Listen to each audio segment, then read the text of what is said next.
you. Thank you, Right Honorable Madam Speaker. Thank you, my colleagues. I also second the motion. I would like to talk about some gaps because already at the regional level, I mean East African community, it has some key points that are already taken from that side and some national levels. For example, East African community has initiated a East African Science and Technology Commission, known as ESTICO. If you're not aware of that, it is actually running and producing very tangible outcomes. The issue is the gaps at national level. You need to look at some baseline from your member states. What can you do to bridge those gaps? I give you some more typical example. Limited internet accessibility across the East African region. In Rwanda, now we are at 46.2%, Kenya 29%, Uganda 40.4%, Tanzania 38.7%, Burundi 9.7%, DRC, there is no data for DRC, South Sudan, no data, Somalia 10.7%. These are data from World Bank data reports, which is very currently established. And again, you have limited accessibility, you have limited digital infrastructures.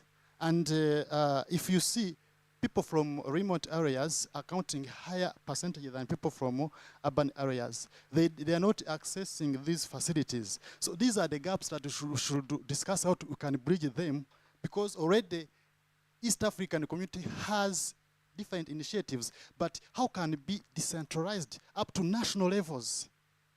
Thank you. Thank you so much. Let's hear from our Honorable.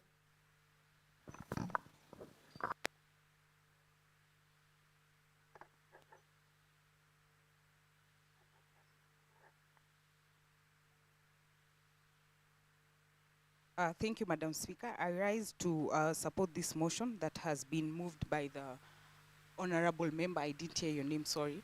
But on a point of information, if we are talking about East Africa community, the one thing that we need to be honest about is also member states that subscribe to the East Africa community. For example, I come from Kenya. Kenya prides itself in being the Silicon Savannah of Africa. And the government, that is the government of the day, part of their manifesto was making Kenya a digital superhighway. They have delivered that for the young people. And Ajira, the move of the motion talked about Ajira. Ajira was digitization and creating jobs for young people. We have what we call Konza Technopolis in Kenya. Konza Technopolis is a BPO. You know a BPO, a business processing organization. And what a BPO does is you also store data for other people in your premises. So if Kenya is doing all this, how can we borrow best practices as East Africa to ensure, East Africa community, to ensure that we have said if one is leading, we all have to be at par? Because we cannot be talking about Kenya spending about $800 million on Konza Technopolis, yet we are investing nothing in the East Africa community.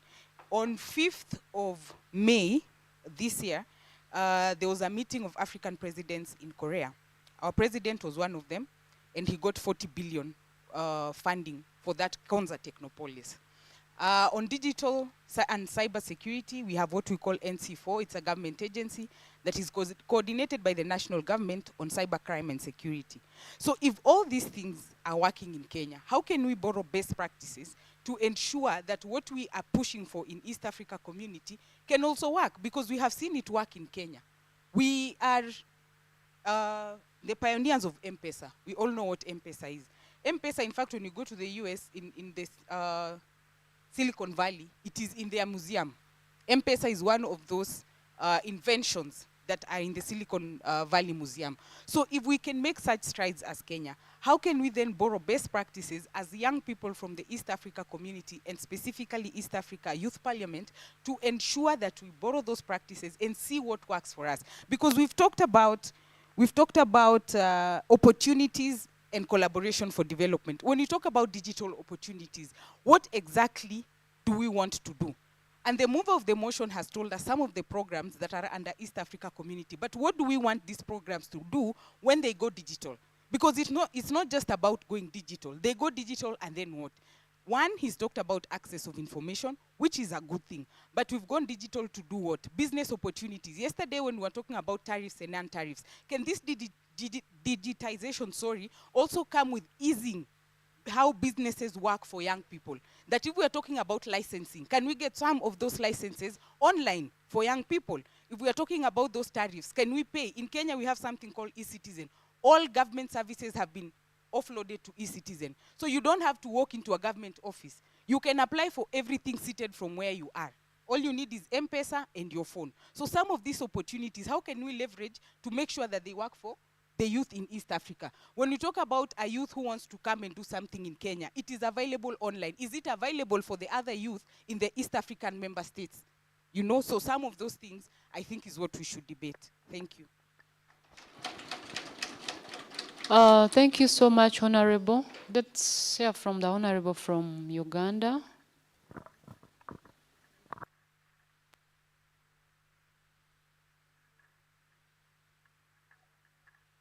Thank you, Madam Speaker. I'm equally up to to support this motion, but basically dwelling on the aspect of connectivity and network challenges. Because when we are talking about digitization, we cannot have the debate on without addressing or talking about access, connectivity, and network challenges. The point I'm coming from is majority of the youth who are today the beneficiary of this fourth industrial revolution trend are urban dwellers and the urbanites, leaving the greater majority of youths who are at the borderline. As I may let the House know, this program to work well, we need to invest more as East African community. Each member state must consider key investment on telecommunication must, first of all, to enhance network connection along the borderline. And thereafter, we can have access to internet when there is network.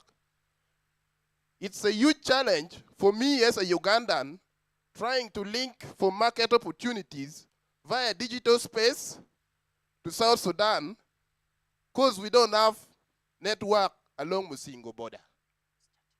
It's quite challenging for a youth of a member state from another borderline trying to access market in Congo simply because we are not properly connected. I therefore urge the government of the member state to consider key the investment on the telecommunication mast to improve the telecommunication networks, internet connection, and connectivity. Thank you. Thank you so much, Honorable. Let's hear from the Honorable from Uganda here. Thank you.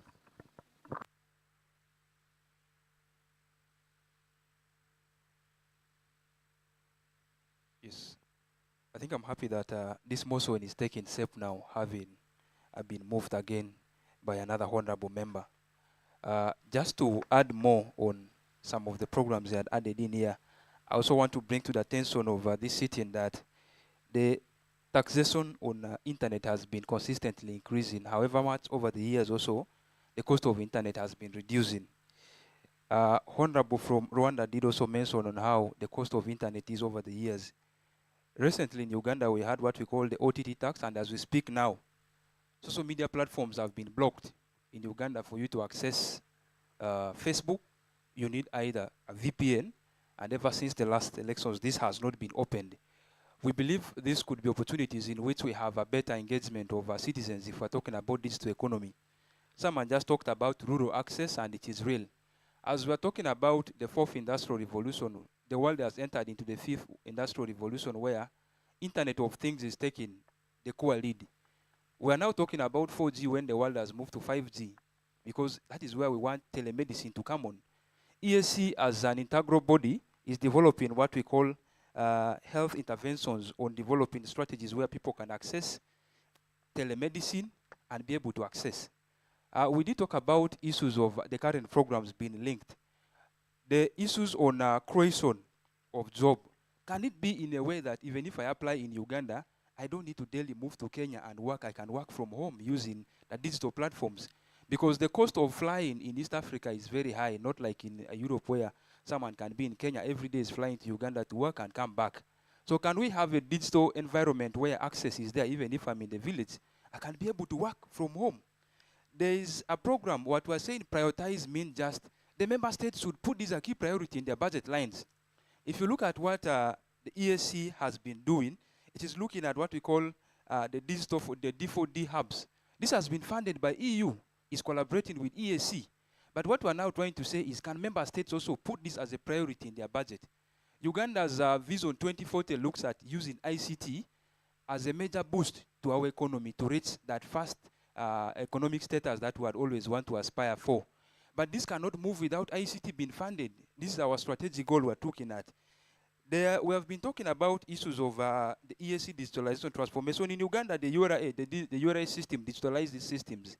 And this tripled our revenue base within the last year, where trucks are now being monitored as they enter the border, even without declaring. They already know that this truck is in the system and it is truck. There have been issues of bandits arresting trucks on the way, on transit.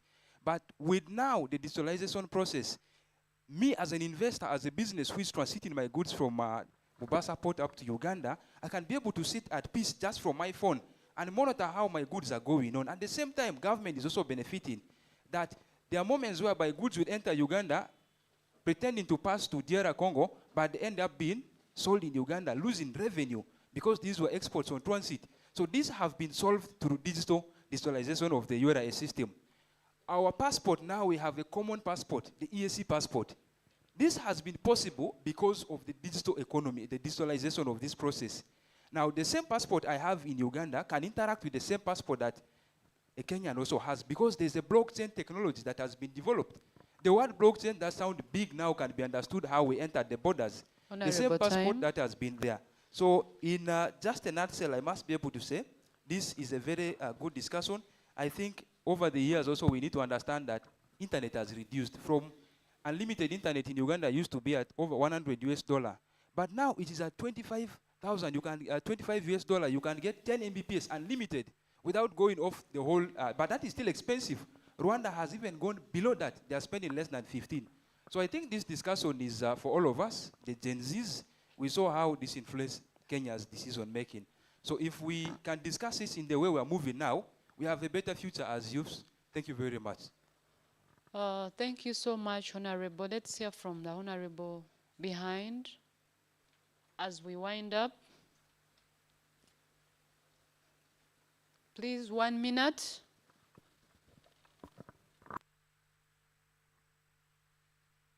Thank you, Honorable Speaker. I would also like to second the motion, and I thank the person who clarified it.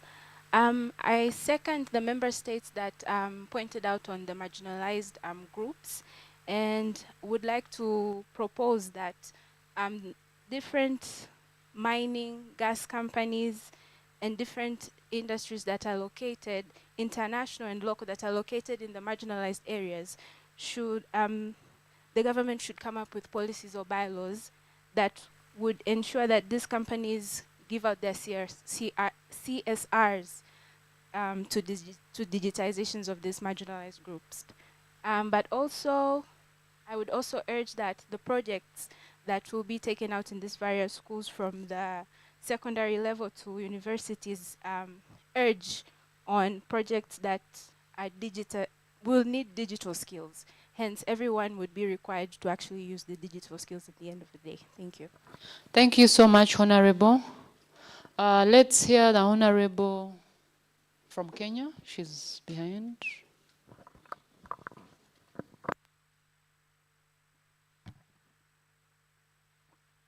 Thank you, Madam Speaker, for this opportunity. My name is Banis from Kenya. So, as we have heard, there are okay. According to me, there are many programs. There are many youth programs that I know right now that they are functioning very well and they are wholly digitalized in Kenya. Even most of the programs that are youths, that belongs to youths, they are digitalized. So it's basic to understand your member state whether it needs to invest in now coming up or in sustaining, because I feel so much that in Kenya we only need the sustaining of these programs that we have already, because we have seen a lot, like in Kenya we have a lot of digitalized programs that belongs to youth, as the way they have quoted Ajira, and also other not only youths but also in other sectors like in governance, in medicine, in almost everything. So you have to understand, does your member state require the sustaining or the coming up now, the basic of bringing up the digitalization of these youth programs in our countries? Yeah, thank you. Thank you so much, Honorable. Let's hear from Honorable Kabaka. We are going to have just more two people. Honorable Kabaka is the other side.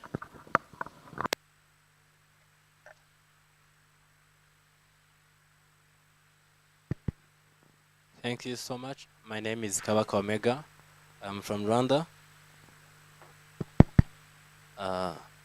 I wanted to talk on a few things about this topic, but before I continue, we are judging our states that they don't provide enough network, and the little we have, we use it to watch those of nudes, used to watch TikTok, and I wonder why can't you use? Excuse me, I'm still talking. Order, please. Excuse me, allow me to talk. Due to the Overruled. statistics, no, I'm not speaking on my own. Okay. Excuse me, Honorable. No, I'm not saying that you are watching them, but majority, when you see the Order in the house. So when you see the Africa, in East Africa, the population who watch those of the naked videos and whatever, they are very high than West or than those countries who are still saying that they have high network. So, and the next is that what would be done or what action should be take place. It's like we would rather use the written network we have for education and other things related to encouraging or promoting our self-development, not rather than using them watching. And the second is that the management of using the social medias. For Ugandans, they are based on TikTok. Kenyans are the second. And I'm saying, why did you use that TikTok when you look to an algorithm of Chinese, when you are in China and you open the TikTok, they just show you what they really need you to see. If you are doing mathematics, they really give you mathematics videos. If you are but for you, when you open your TikTok, you only see Hozambe, you see whatever. And you do it that you think that is for fun, but that is the brainwashing. And what is taking place in Rwanda is that I would encourage other fellow youth to use the system you're using in Rwanda. When you see for example, you want to apply for the passport, there is the exact site you use in order to receive the passport. If you are going for the church or for the court, there is an ISMS. You apply, you submit your case. If you are going for the online market for the government, there is a certain site to use it. Why can't you encourage or inform your country to form or you develop your own application, then you submit it to the government and say that instead of going to the court submitting my case, why can't I submit it online? It is already done in other countries. You have to just focus on that single or little opportunity your government give you, or find a solution. It is what we call the home growth solution.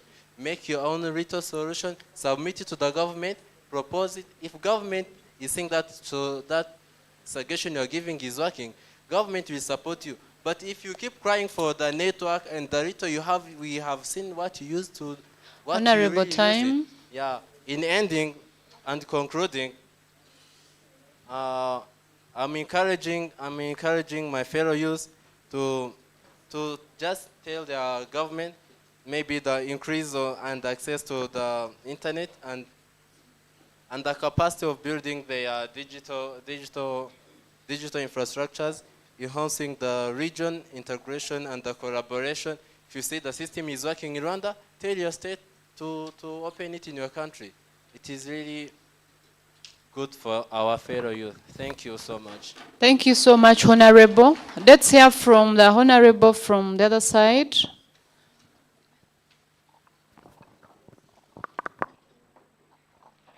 Thank you so much for the opportunity to contribute to this motion. I support this motion due to the following reasons and facts. I support the digitalization of youth programs because I think and I feel like it is a way of promoting accessibility for persons with disabilities and others with special needs. For example, digitalization allows for flexible working environments. For example, a person can work from home. From my personal experience, I have been accessing opportunities from global sphere. For example, I've been applying an opportunity from UNICEF headquarters.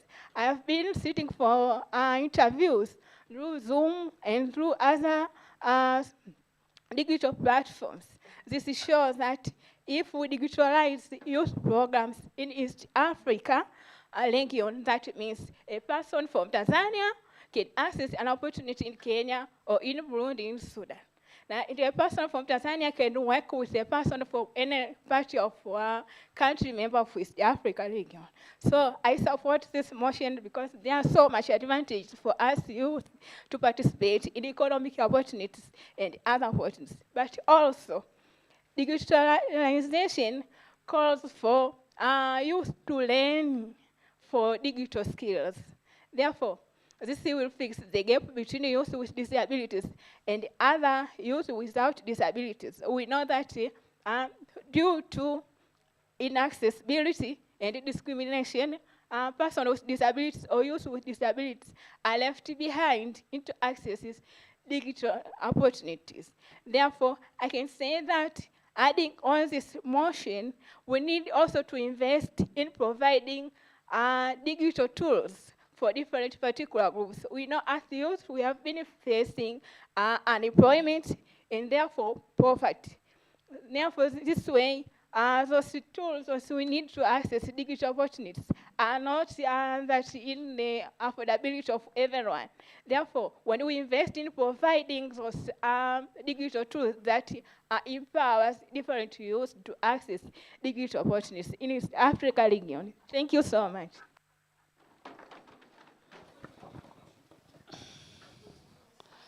Thank you so much. Let's hear from the Honorable behind.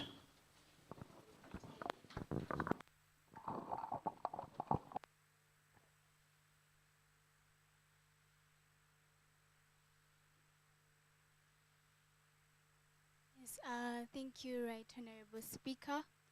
My name is Hilary Mukabera and I'm from Uganda, and I stand in support of the motion. The digital age is transforming how we live, work, and connect. And as the rest of the world accelerates, we must ask ourselves, are the youth of the East Africa positioned to take full advantage of this revolution? And this answer lies in creating platforms that empower and connect us. And one of such a solution is the centralized East African Youth Portal. This is more than just a website. It's a hub that transcends limitations, borders, and languages. This is a platform that would have features such as cross-border job listings, where you have internships, jobs, and volunteer roles across East African countries that are available to young people eager to learn and grow beyond their national borders. And this is more than just about jobs. It's about building a regional identity where talent flows freely and young people connect and grow together. Having features as cross-border mentorship programs that bring together successful entrepreneurs, tech experts, and leaders to mentor young people on digital skills, business, and navigating regional markets. This would be a space where we as East Africans learn from one another, bridging knowledge and skills gaps across our community. And this cross-border element is something that... Honorable, time. 1 minute. Yes. This cross-border element is something that will not only bring about sustainability, but also build community. And in terms of language accessibility, this is something that would ensure that every young person, regardless of their language or literacy level, can access these opportunities. And this simple act of inclusion respects the diversity within our union and strengthens our shared heritage. I believe that as the member states of East African community, our leaders have a responsibility to invest in such platforms, for this gives us an avenue to harness the power of technology to connect, inspire, and empower young people. Thank you very much. Thank you so much, Honorable. Let's hear from one Honorable from behind.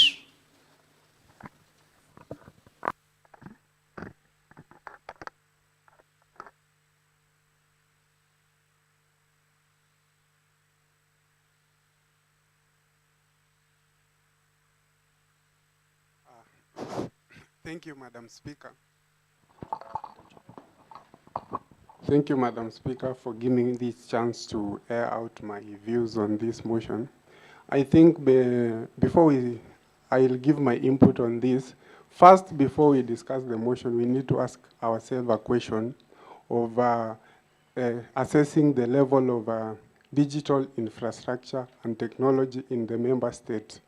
And before that, and then once we assess the level of this infrastructure, now we ask ourselves, why do we need this digital infrastructure? And also I see from the look of things, there's a lot of disparity in terms of deployment of this digital infrastructure.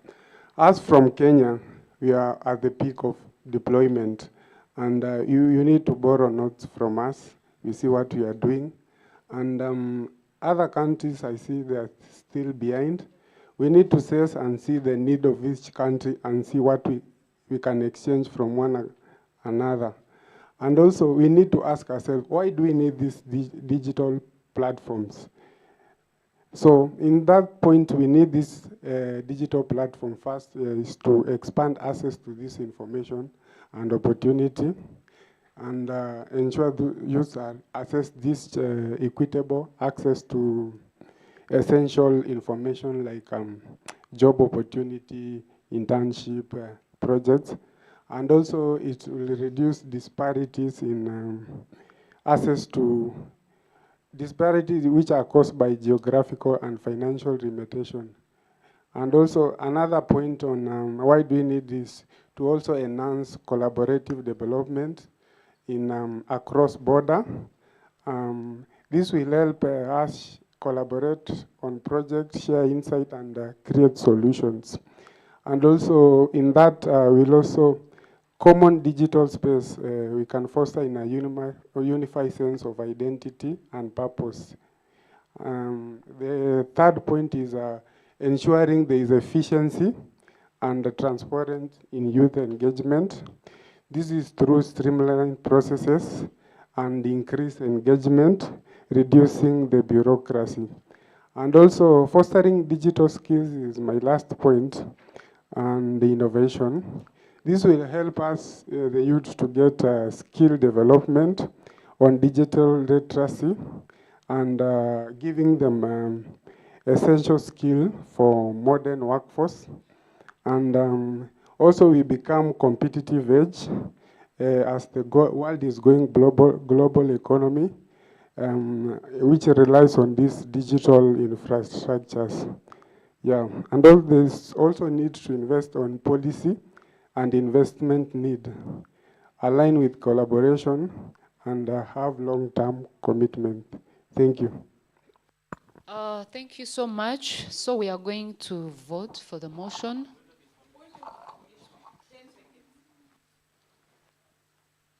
First of all, you're seated together and you've been discussing. So I need one representative.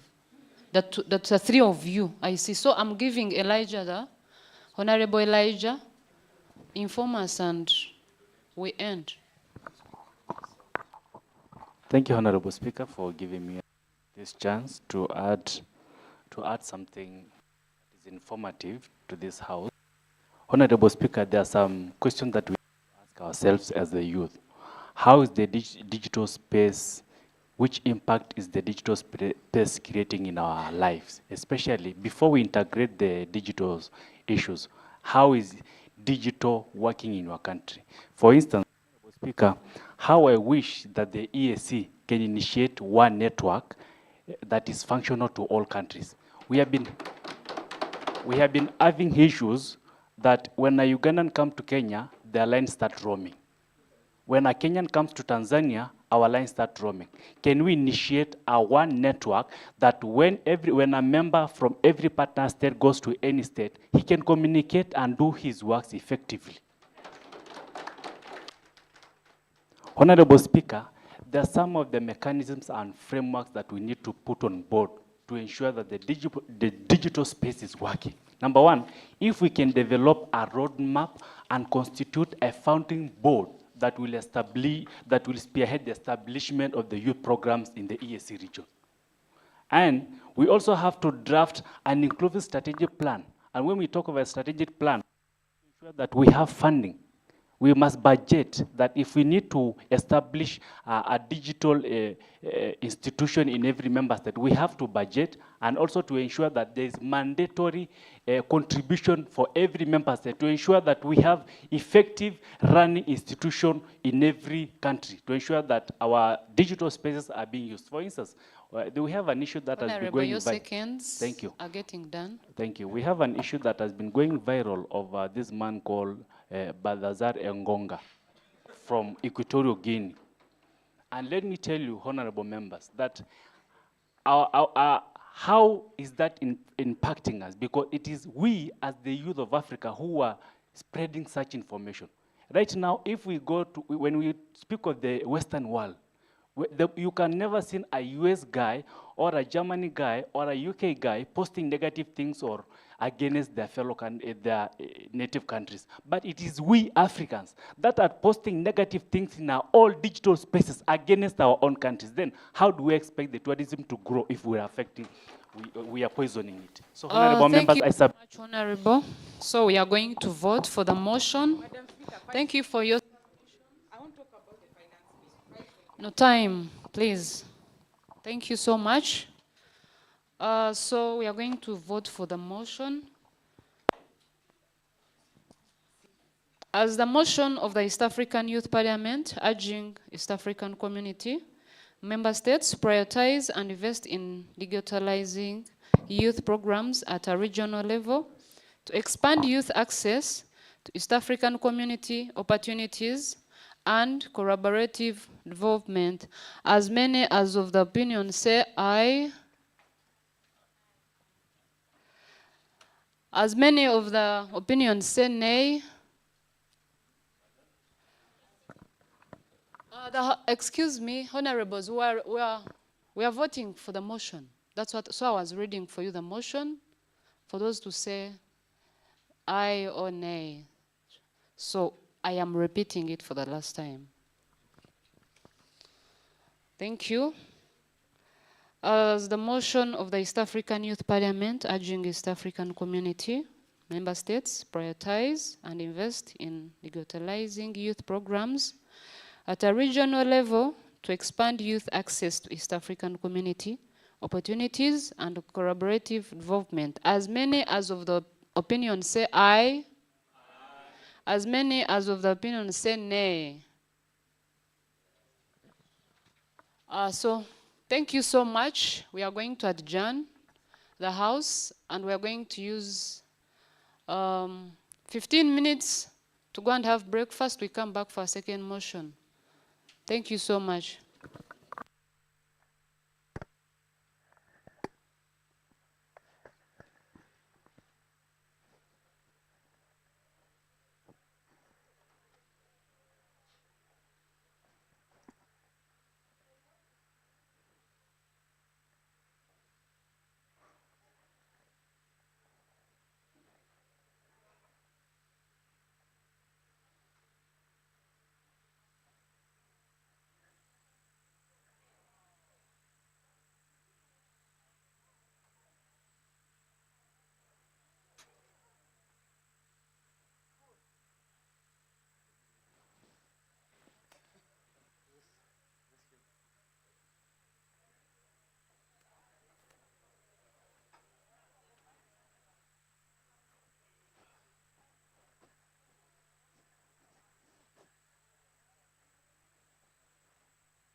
As an individual young person from the East African community, it has nurtured me and shaped me as a young leader to engage with high-level policymakers within my region and advise them on youth issues.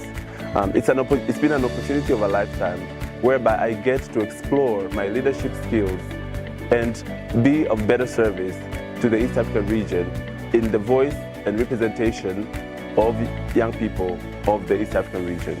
During my parliament, we discussed a number of motions ranging from post-COVID resilience to universal health care, employment opportunities for young people, and so forth. Some of these motions during my tenure have gone on to be implemented by different governments, such as the government of Uganda that is upholding youth participation in democratic spaces, the government of Tanzania that is advocating and championing the implementation of universal health care coverage within the Tanzania, and also participation of young people in economic opportunities and trade in Kenya. We've had audiences and engagements with civil society, government institutions, development partners and diplomatic corps, all in the essence of advising them about young people and youth affairs. One of the key highlights that I've managed to achieve from a local content in Tanzania was having an audience with our speaker, Dr. Tulia Ackson, where we advised her on a few issues that encompass young people within Tanzania. But also some of our members of parliament within the space have gone to be part of these high-level policy-making forums that have advised governments on youth issues. In terms of economic issues, the East African Youth Parliament has furthered the integration and interaction of young people within the East African community to spearhead movements and trade of young people within the East African community. Economically, East Africa as one region bears a vast opportunity, an array of opportunities for young people, be it trade, be it cultural expression, be it joint participation in different programs, be it in the development agenda. We've seen the economic opportunities that the East African community provides to young people. Therefore, it was our mission as members of the East African Youth Parliament to contribute highly and talk to our government leaders and policymakers to uphold their treaty of East African to contribute more to the development of young people. In the social space, the East African Youth Parliament has been a safe space for us as young leaders and activists to work together, to come together, unified, to address the challenges within our community. The East African Youth Parliament is a safe space for young people to come together and address the challenges of the regions, find solutions, but also be key players in the decision-making processes by engaging with high-level stakeholders from the East African governments. So as a young person, when you get a chance to be part of the East African Youth Parliament 2022-2023, do not take it lightly. Show us what you've got, your skills, your talent, your vision, your activism, your advocacy, and things that you believe in to make East Africa community better. Whenever issues of young people are not spoken out by young people themselves, they don't necessarily get audience.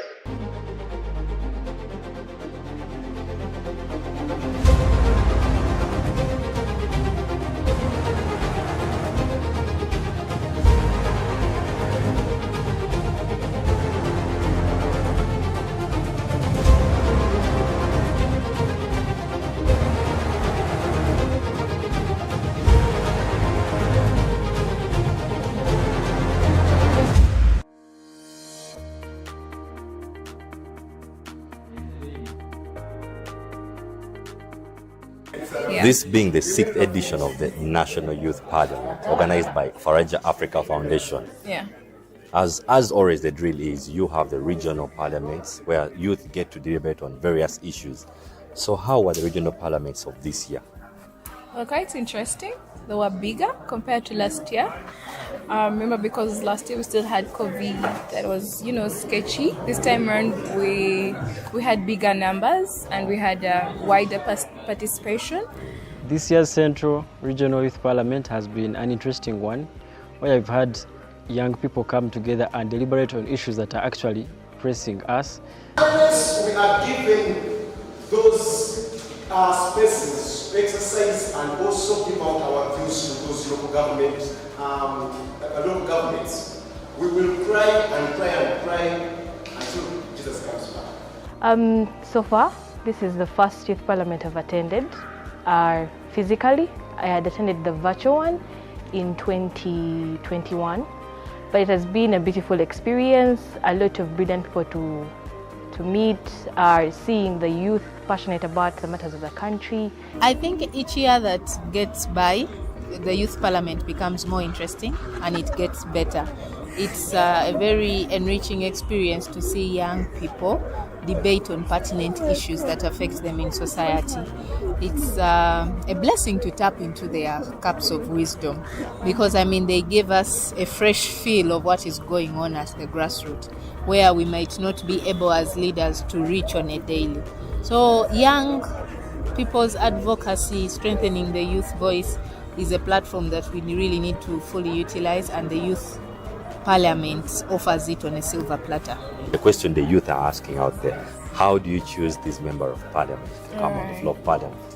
Okay, for starters, it is always a competitive process, that is for a fact. But in the competition, we look at leaders, young emerging leaders, who have hands-on skills, who have done something, and we also give a lot of consideration to the leaders from the grassroots, because given our development approach, we're using a bottom-top approach. I don't want to lie to you that I'm going to go and pick someone that has been in power for some time, that is exposed already. No, we want that person who has not been here one time, or that person who is able to talk, who is able to speak. And of course, while we're doing that, we consider special groups, I'm talking about the PWDs, yeah. I'm talking about the special groups. We're looking at the women, the young mothers out there, and the person who maybe didn't finish school, but I tried to make it out there. So it's not like we don't want everyone to participate. I also have to have regional balances. We want each and every region.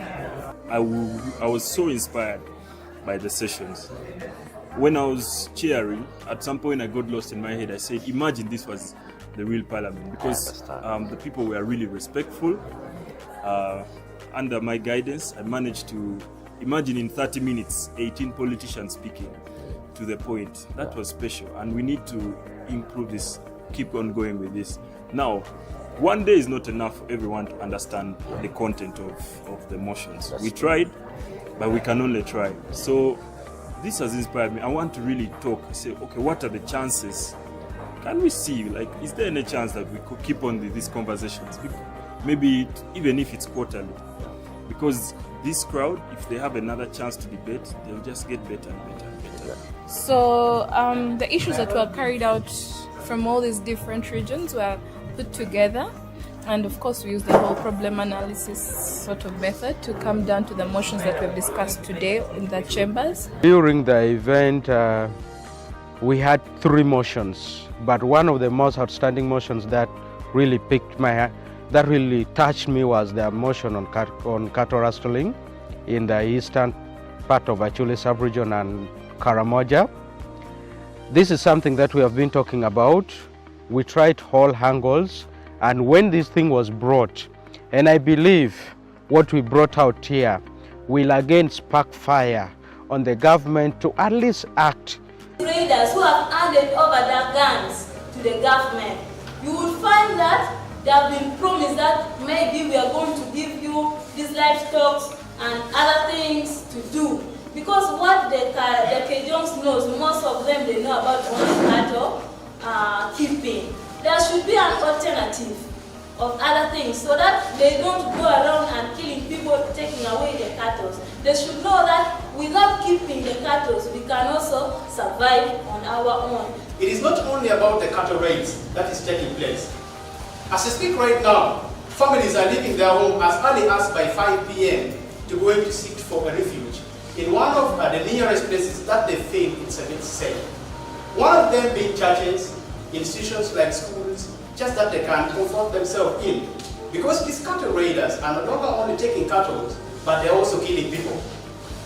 Well, the issue of climate change and then in relation to also agriculture for the young people, that one is very directly related to the young people because climate change and agriculture eventually evolve into a reduction in the quality of life that the young people are living.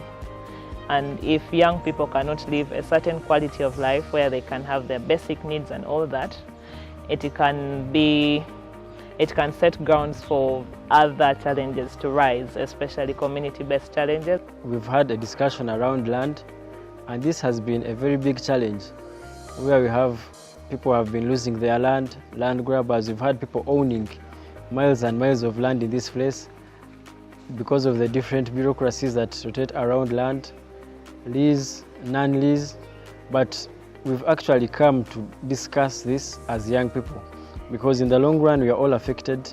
These are areas of settlement, these are areas of habitats where the young people are living and actually trying to earn a living. Having agriculture as our background, the young people here are actually doing a lot of agriculture on this land. Others are rearing cows and others are planting crops. So having the young people come to discuss on these issues that are affecting them, especially the land issue. The land is rotating around economically, socially, and in all ways the land is important to the young people and it is a resource to us. Then for service delivery, it was mostly on medical interns and boosting the education of the country. And then for National Youth Council, we were of the view that we as youth, the budget should be boosted since we see that in this financial year, it was decreased from 4 billion to 800 million. So many issues within the health sector. I would point out that the government should really invest in the preventive measures, especially when it comes to cancer. Cancer has been a very big problem for the country. Looking at the women who have the breast cancer being the highest in the country. So if we have preventive measures, we will not lose a lot of money having to borrow from World Bank and all these other countries.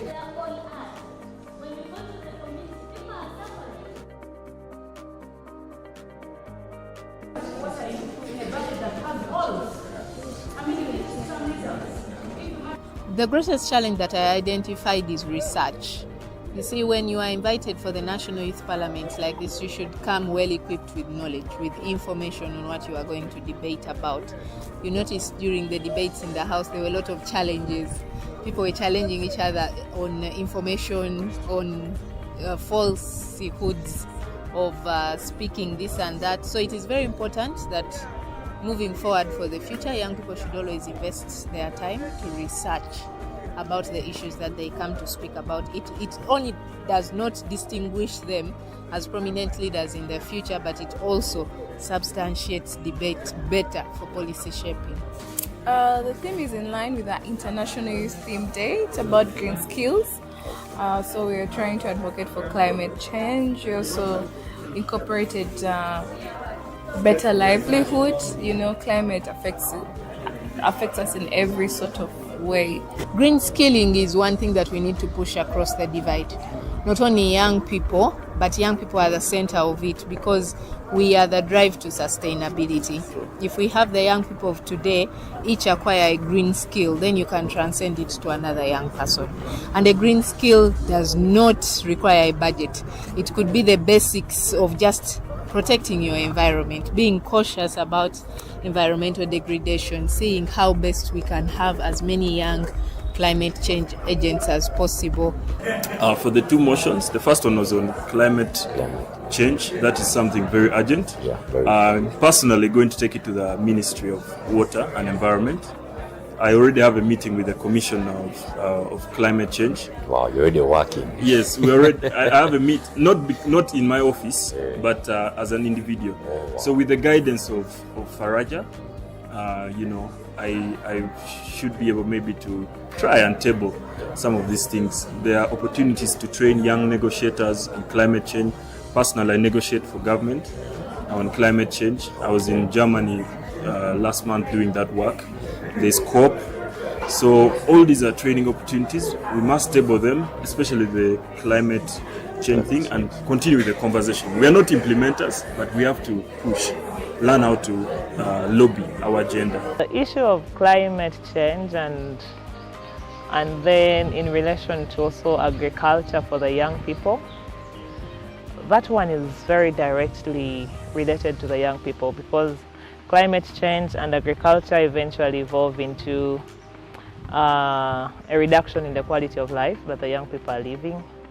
And if young people cannot live a certain quality of life where they can have their basic needs and all that, it can set grounds for other challenges to rise. The best solution to jungle burning is a subsidization of the alternatives.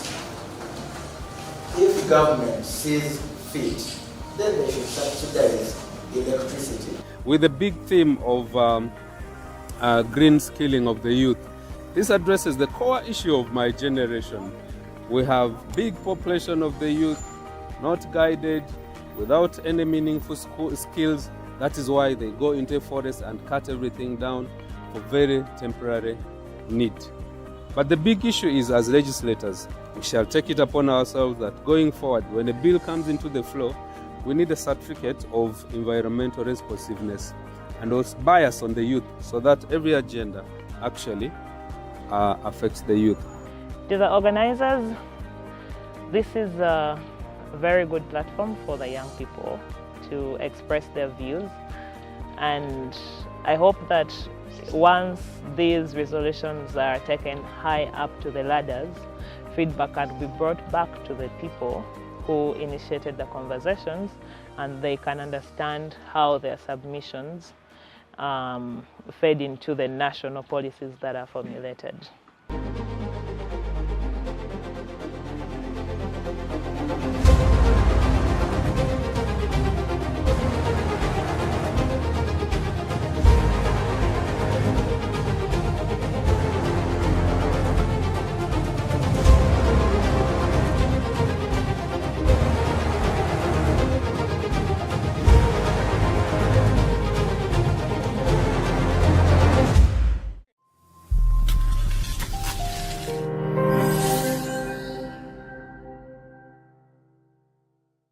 Yes, a very good morning to everyone who's watching Faraja Digital TV. My name is Shedrick Kaibare, and with me Is Namatana Chanzile Tisha?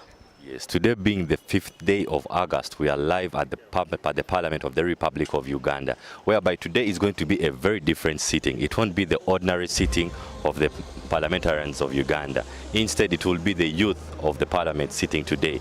Well, this happens to be the 5th edition of the Youth Parliament of Uganda, in that youth are going to get the chance in that very room to discuss the issues that affect them as youth, table bills, pass bills, and have serious debates. This is not a one-day journey. We started from far back. We've come from sub-regionals, from the different regions around the country, and there is inclusion for everyone, for every youth, to talk about what is actually itching them exactly where they are. Because Kampala issues are not the same as Guru issues. Exactly. Well, we are going to be interacting with a few of the guests who are coming in to be a part of this prestigious day, and we shall always keep you locked in on this Faraja Digital TV. For more information, just stay tuned. We'll get back to you very shortly.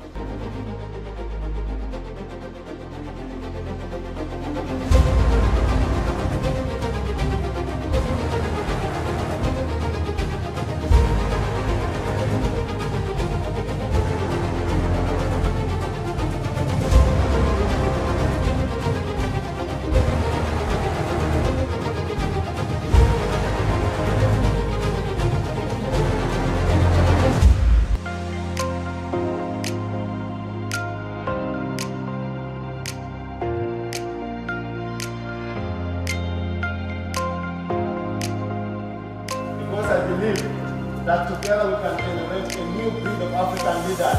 The reason why I didn't vote is to make a free environment for someone who is coming into the position, not to have bias on me. In the case of any consultation, so that he be free to come and consult me, and I advise him as his senior. So right now you have just mentioned that you are neutral in this situation. So do you think, I've had some murmuring that the elections were not fair. Do you think they were fair? The elections were very fair. Whether you have lost, whether you have won, you need to cooperate because the cause is the same. We are trying to deliberate the youth of this country. Thank you very much, Ezra. Just before you go, please give us a closing remark and briefly what you expect from this parliament. I'll first state what we did in our National Youth Parliament, the 4th National Youth Parliament. First and foremost, we discussed the budget of National Youth Council, and it has been put clear that in the next financial year, the National Youth Council budget, it will be increased. Secondly, we discussed about to allow the pregnant young mothers to be allowed to go to school. Thirdly, we have also introduced a National Youth Symposium. So for that matter, I wish them the best in their leadership. Yes, Frank, say hello to the people. Hello, and thank you very much to everyone watching Faraja television. My name is Rubakene Francis Shah, the just elected Deputy Speaker of the National Youth Parliament. Yes. So what are your expectations, Mr. Frank Shah? First and foremost, this National Youth Parliament is a very big avenue or platform for youths in Uganda to actually air out their views, air out their issues that will lead, the way that they air it out will lead to social changes. These changes will help impact the lives of the very many millions of youths outside in Uganda who have not had the opportunity to come to the floor today. My expectation is that the discussions that we are going to have when we resume the House is to discuss critical issues like the parish development model that is already in execution, that we will hear the youth voices at this point in time, and I hope we can discuss it, scrutinize it, and come out with motions that will help the native youth out there.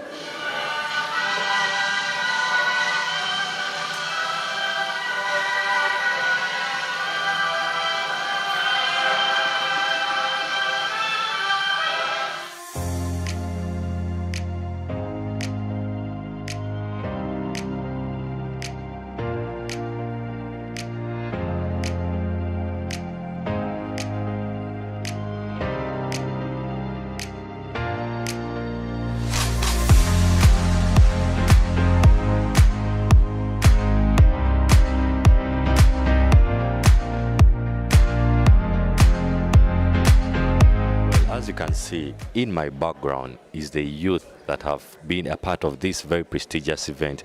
Could you please give us a brief breakdown of the whole process of how the Youth Parliament comes about?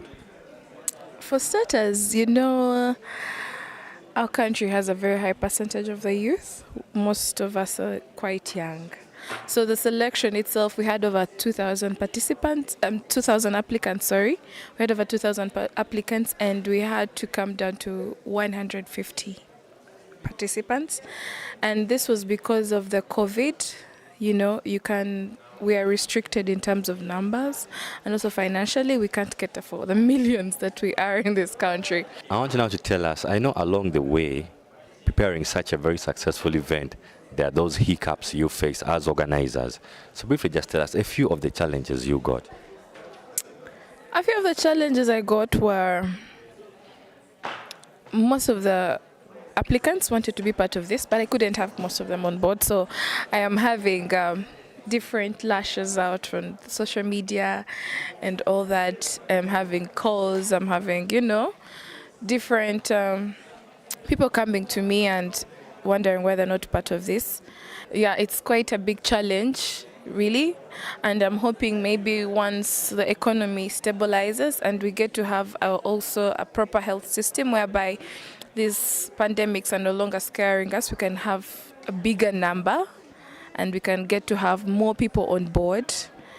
Well, however, I'd like to advise the youth, we can't give up, and we're not about to give up.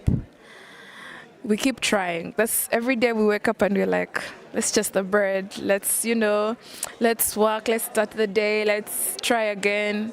We are not going to give up. Thank you very much. You're welcome. Well, you've heard it from the programs manager of Faraja Africa Foundation herself. My name's Evelyn Akware. I'm very happy to participate in the National Youth Parliament. I've learned many things today which I was not aware of them. First thing, it is important in future, same we must have to participate in National Youth Parliament because it helps us and also people with disabilities to have representatives. Reason why, as we the youth, it is important to be in the parliament to develop many things in Uganda. Because where we are, our economy is not so good, we are not benefiting. Thank you very much. My name is Boniface Okot. I'm a member of parliament. I represent the young people of northern Uganda, but I'm also the chairperson of the Uganda Parliamentary Forum on Youth Affairs. Thank you very much, Honorable Boniface. Now, when you are on the floor of Parliament earlier on, there's a motion you talked about that you'd like Parliament to really pass on. Could you please tell us more about that motion? So the motion that I will be able to table or move on the floor of Parliament is a motion for the resolution of Parliament on the state of the youth in Uganda. It's a comprehensive motion that has mostly 4 parts. And the 4 parts are 4 fundamental issues that are affecting the young people of this country. The first one being the issue of youth unemployment and livelihood. The second one being the responsiveness of social services in Uganda to the needs of the youth. Thirdly is how meaningful youth participation in decision making is in Uganda and the level of gender equality.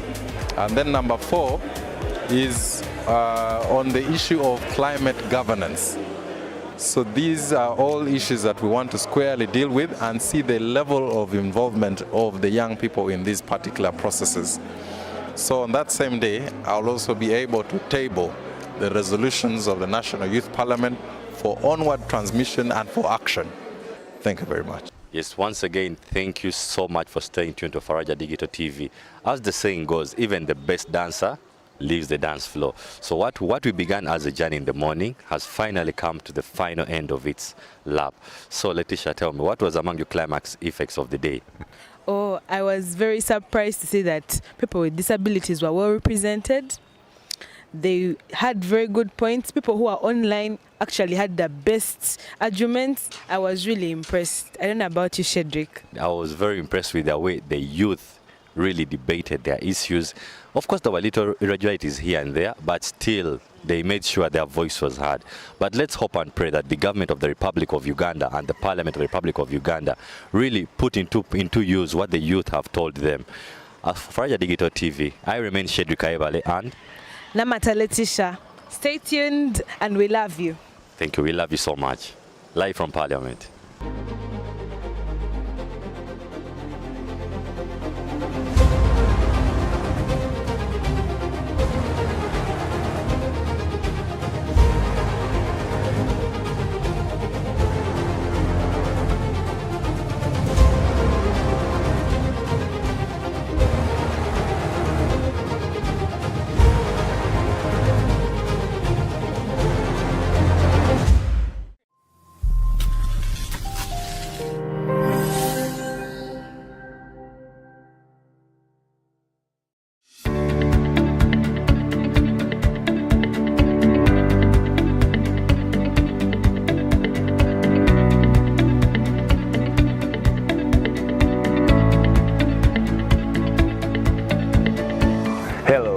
My name is Paul Peter Siniga from Tanzania. I am Speaker of the 4th East African Youth Parliament, running from the year 2021 to 2022. The East African Youth Parliament has opened many doors for my career as an individual young person from the East African community.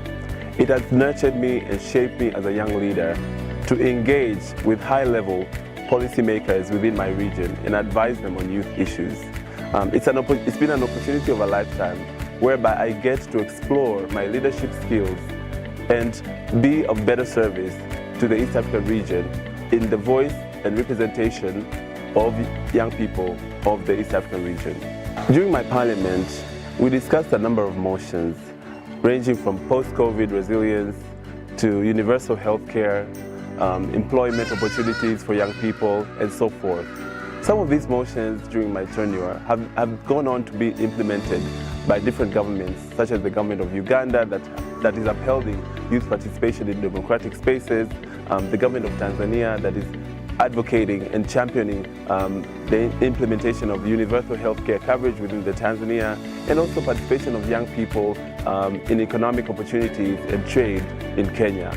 We've had audiences and engagements with civil society, government institutions, development partners and diplomatic corps, all in the essence of advising them about young people and youth affairs. One of the key highlights that I've managed to achieve from a local content in Tanzania was having an audience with our speaker, Dr. Tulia Ackson, where we advised her on a few issues that encompass young people within Tanzania. But also some of our members of parliament within the space have gone to be part of these high-level policy-making forums that have advised governments on youth issues. In terms of economic issues, the East African Youth Parliament has furthered the integration and interaction of young people within the East African community to spearhead movements and trade of young people within the East African community. Economically, East Africa as one region bears a vast opportunity, an array of opportunities for young people, be it trade, be it cultural expression, be it joint participation in different programs, be it in the development agenda. We've seen the economic opportunities that the East African community provides to young people. Therefore, it was our mission as members of the East African Youth Parliament to contribute highly and talk to our government leaders and policymakers to uphold their treaty of East African, to contribute more to the development of young people. In the social space, the East African Youth Parliament has been a safe space for us as young leaders and activists to work together, to come together, unified, to address the challenges within our community. The East African Youth Parliament is a safe space for young people to come together and address the challenges of the regions, find solutions, but also be key players in the decision-making processes by engaging with high-level stakeholders from the East African governments. So as a young person, when you get a chance to be part of the East African Youth Parliament 2022-2023, do not take it lightly. Show us what you've got. your skills, your talent, your vision, your activism, your advocacy, and things that you believe in to make East Africa community better. Whenever issues of young people are not spoken out by young people themselves, they don't necessarily get audience.